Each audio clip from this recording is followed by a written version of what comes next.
ಭಾರತ ದೇಶದಲ್ಲಿರುವಂತಹ ಮುಸಲ್ಮಾನರನ್ನ ಏನಾದ್ರೂ ಮಾಡ್ಕೊಳಕ್ಕಾಗುತ್ತಾ? ಖಂಡಿತ ಆಗೋದಿಲ್ಲ. ಯಾಕೆಂದ್ರೆ ಅವರಲ್ಲಿರುವಂತಹ ಒಗ್ಗಟ್ಟು, ಅವರಲ್ಲಿರುವಂತಹ ಶ್ರದ್ಧೆ, ಅವರಲ್ಲಿರುವಂತಹ ಆ ಗುರಿ ಏನಿದೆಯಲ್ಲ ಅದನ್ನ ಯಾರೂ ಸಹ ಬದಲಾವಣೆ ಮಾಡ್ಲಿಕ್ಕೆ ಆಗೋದಿಲ್ಲ. ಭಾರತದ ಮೊದಲ ಮಸೀದಿ ಯಾವುದು ಮೇಡಮ್?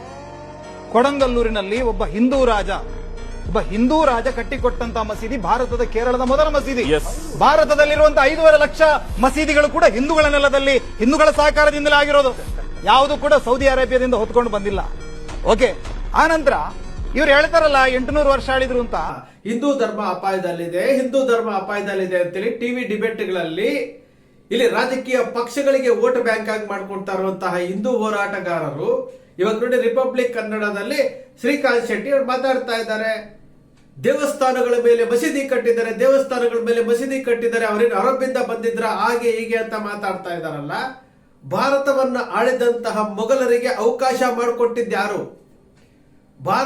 ಭಾರತದೊಳಗಡೆ ಬರೋದಕ್ಕೆ ಅವಕಾಶ ಮಾಡಿಕೊಟ್ಟಾರ ಯಾರು? ಈ 2% ತಾನೇ. ಭಾರತೀಯ 100% ಅಲ್ಲಿ 2% ಅವತ್ತು ಅದೇ ರೀತಿ ಇದ್ರು, ಇವತ್ತು ಅದೇ ರೀತಿ ಇದ್ದಾರೆ. ಆ 2% ಯಾರು ಅಂದ್ರೆ ಸ್ವಾರ್ಥಿಗಳು. ಅವರು ಮೊಘಲರು ಭಾರತಕ್ಕೆ ಬಂದಾಗ 1000 ಸಂಖ್ಯೆಯಲ್ಲಿದ್ದಂತಹ ಮೊಘಲರನ್ನ ಭಾರತ ಒಳಗಡೆ ಬಿಟ್ಕೊಂಡು ಅವರ ಜೊತೆ ನೀವು ಶಾಸಕಾಂಗ ಕಾರ್ಯಾಂಗದಲ್ಲಿ ನೀವು ಕಾರ್ಯನಿರ್ವಹಿಸಿಕೊಂಡು, ಬ್ರಿಟಿಷರು ಬಂದಾಗ ಅವ್ರ ಜೊತೆ ನೀವು ಶಾಸಕಾಂಗ ಕಾರ್ಯಾಂಗದಲ್ಲಿ ಕಾರ್ಯನಿರ್ವಹಿಸಿಕೊಂಡು, ಯಾರು 1906ನೇ ಇಸ್ವಿನಲ್ಲಿ ಜಾರ್ಜ್ 2 ಅವರು ಪಟ್ಟಾಭಿಷೇಕ ಇದೆ, ಅವರಿಗೆ ಹವನ ಹೋಮ ಮಾಡಬೇಕು ಅಂತೇಳಿ ಮಂಗಳೂರಿನಿಂದ ಒಂದು ಪ್ರಕಟಣೆ ಅಂತ ಹೊರಡಿಸಿದ್ರಲ್ಲ. ಯಾತಕ್ಕೆ ಹೊರಡಿಸಿದ್ರು ಅಂದ್ರೆ ಇವರು ಭಾರತೀಯರನ್ನ ಕಾಪಾಡಬೇಕಾದಂಥದ್ದು, ಹಿಂದೂಗಳನ್ನ ಕಾಪಾಡಬೇಕಾದಂಥದ್ದಿಲ್ಲ ಇವರಿಗೆ. ಇವರು ಲೈಮ್ ಲೈಟ್ ಅಲ್ಲಿ ಇರಬೇಕು, ಪ್ರಚಾರದಲ್ಲಿರಬೇಕು, ಟಿವಿ ಚಾನೆಲ್ ಅಲ್ಲಿ ಪ್ರಚಾರದಲ್ಲಿರಬೇಕು. ಇವರು ಮಾತನಾಡ್ತಾರೆ.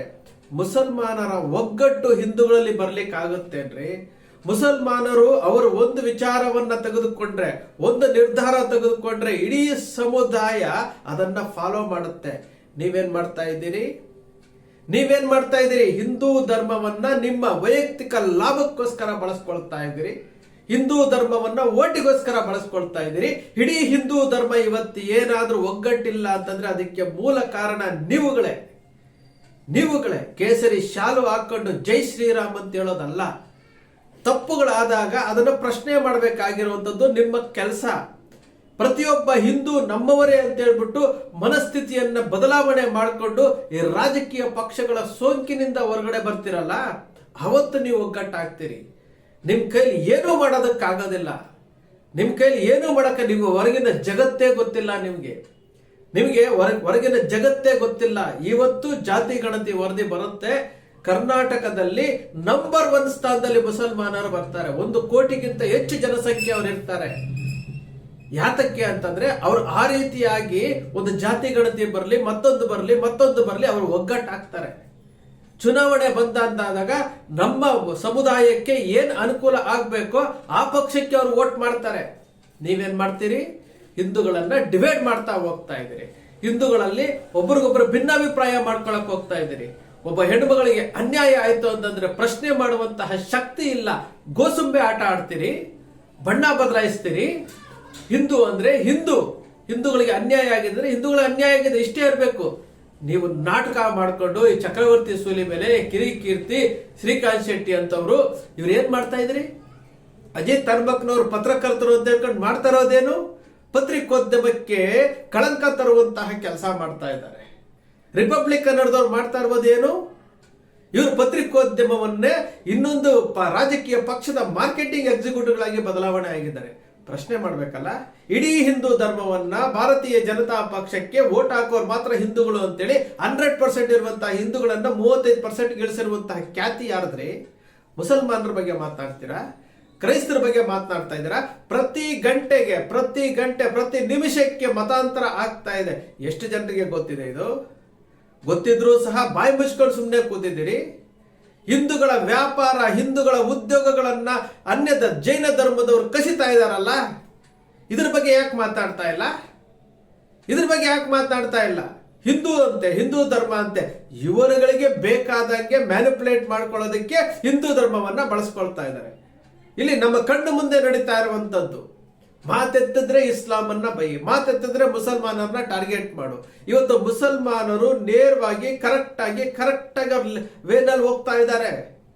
2050ಕ್ಕೆ ಏನು ಭಾರತ ಮುಸ್ಲಿಂ ರಾಷ್ಟ್ರ ಆಗೋಗ್ಬಿಡುತ್ತೆ. ಅರೆ ನೀವು ಮಾಡ್ರಿ, ಜಾಗೃತಿಗೊಳಿಸ್ರಿ, ನಿಮ್ ಕೈಲಿ ಯಾಕಾಗೋದಿಲ್ಲ? ಹಿಂದೂ ಧರ್ಮದ ಸಂಘಟನೆ ಹೆಸರಿನಲ್ಲಿ ಹಿಂದೂಗಳನ್ನ ಡಿವೈಡ್ ಮಾಡ್ಕೊಂತ ಹಿಂದೂ ಧರ್ಮಕ್ಕೆ ಅಪಮಾನ ಮಾಡಿಕೊಂಡು ಹಿಂದೂ ಧರ್ಮಕ್ಕೆ ದ್ರೋಹ ಮಾಡ್ತಾ ಇಲ್ವಾ ನೀವು? ಮಾತಾಡಿ. ಇವತ್ತು 100 ವರ್ಷದ RSS ಸಾಧನೆ ಏನು ಅಂತ ಹೇಳಿ. ನಾನು RSS ಸ್ವಯಂ ಸೇವಕನಾಗಿದ್ದಂಥವನೇ.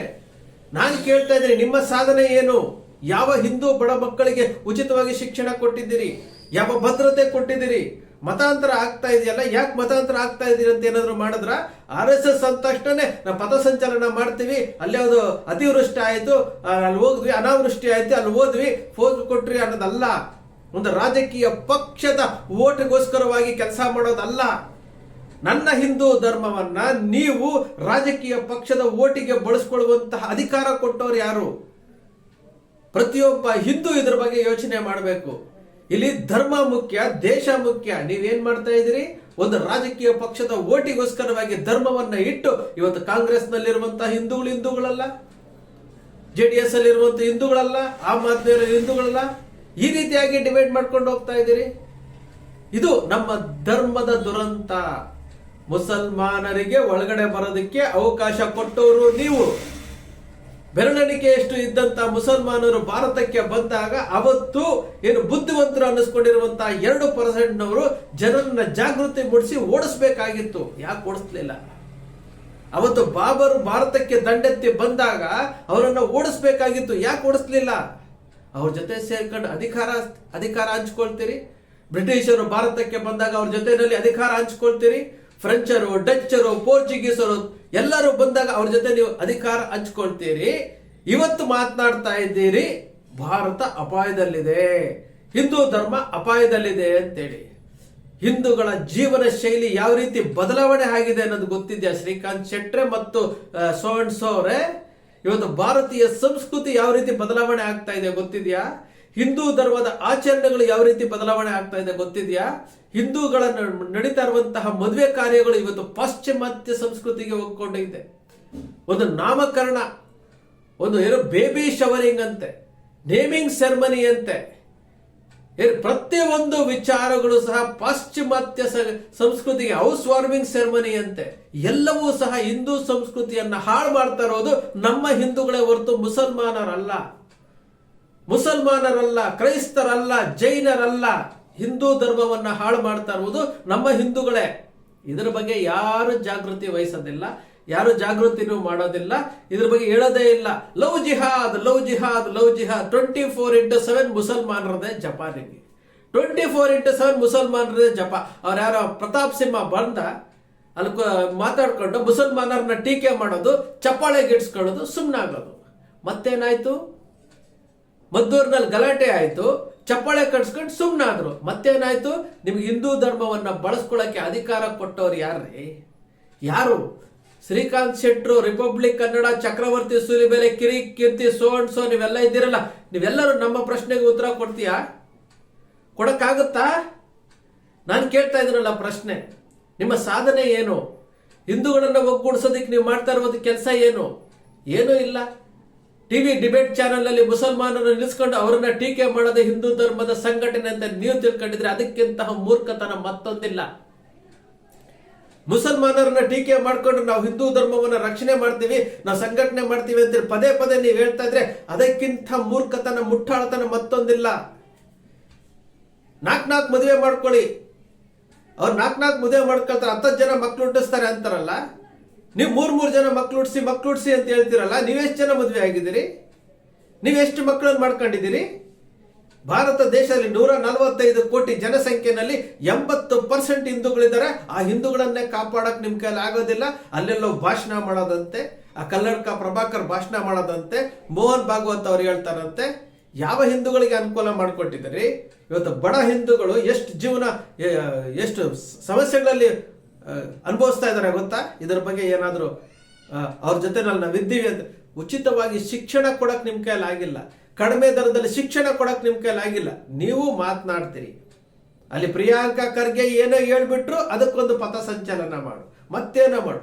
ನಮ್ಮ ಕೆಲಸದಲ್ಲಿರಬೇಕು ಅದು. ಒಬ್ಬ ಹಿಂದುವಾಗಿ ಇನ್ನು ಹಿಂದೂ ಧರ್ಮವನ್ನ ನೀವು ಬಳಸ್ಕೊಳ್ತಾ ಇರೋದನ್ನ ನಾನು ವಿರೋಧ ವ್ಯಕ್ತಪಡಿಸ್ತೀನಿ.